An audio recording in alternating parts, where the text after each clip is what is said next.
Present tense in Spanish for the verbs ending in ir with FrenchSpanishOnline.com.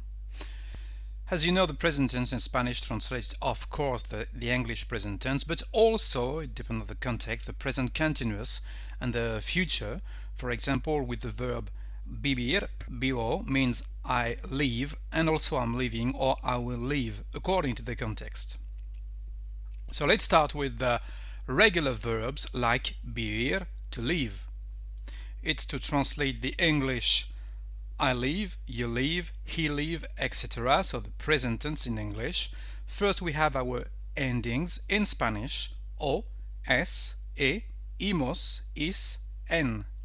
And with the stem of this verb, vivir, we have the complete verb vivo, vives, vive, vivimos, vivis, viven. And the same rule as before for the subjects. Here we have our formal you, the singular first, vive, usted vive, and the plural, ustedes viven. Let's see now some irregular verbs and some irregularities. The first one, the diphthong verbs. For example, the verb dormir, to sleep, gets its stem in duerme. So the letter O here becomes we, two letters. So that's why it's a diphthong, because we have two letters from one. But not for all the subjects, as you know, so we have to translate I sleep, you sleep, etc. Duermo, duermes, duerme, dormimos, dormis, duermen. Another verb following the same rule of the diphthong verbs, the verb sentir, to feel or to be sorry. Here the letter E becomes IE.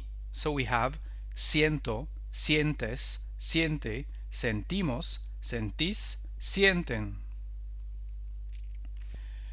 Now the first vowel of the verb is not the same. So when we have the infinitive form pedir, to ask, it becomes pid. So the letter E becomes an I.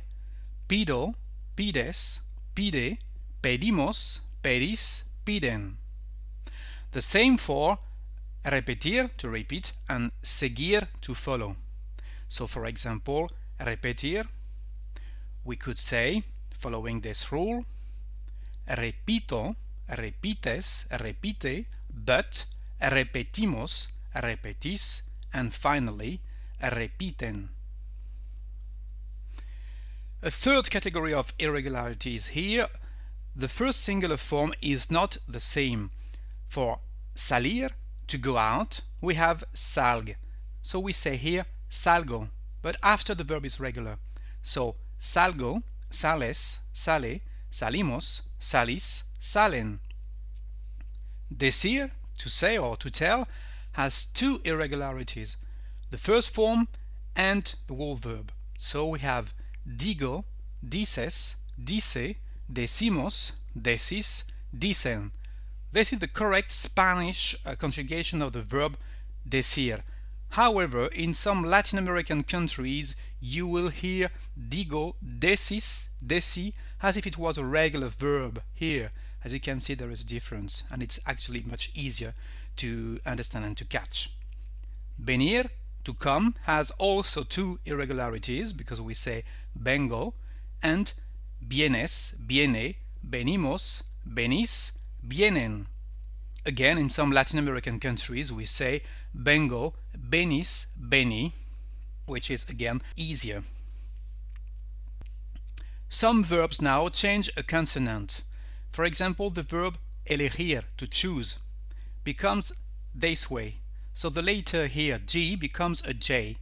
It's just for the pronunciation actually. So we have elijo, eliges, elige, elegimos, elegis, eligen. A lot of verbs ending in ir act the same way. For example, exigir, to demand, or dirigir, to manage, etc.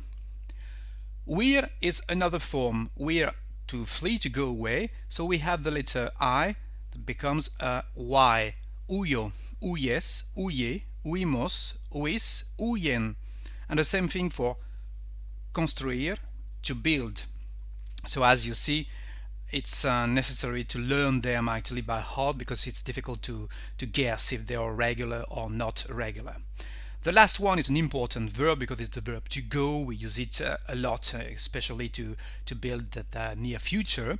I'm going to, and etc. So in Spanish, the infinitive form is ir, but the verb is totally irregular because the present tense is voy, vas, va, vamos, vais, van. So as you can see, there is nothing to do with ir, so you need to learn it because we are going to use it a lot in Spanish. Thank you very much for watching these slides about the Spanish verbs. Está terminado. If you want to read the script of this lesson, you can go to FrenchSpanishOnline.com. The Spanish part, of course, it's free. So see you next time. Ciao, ciao.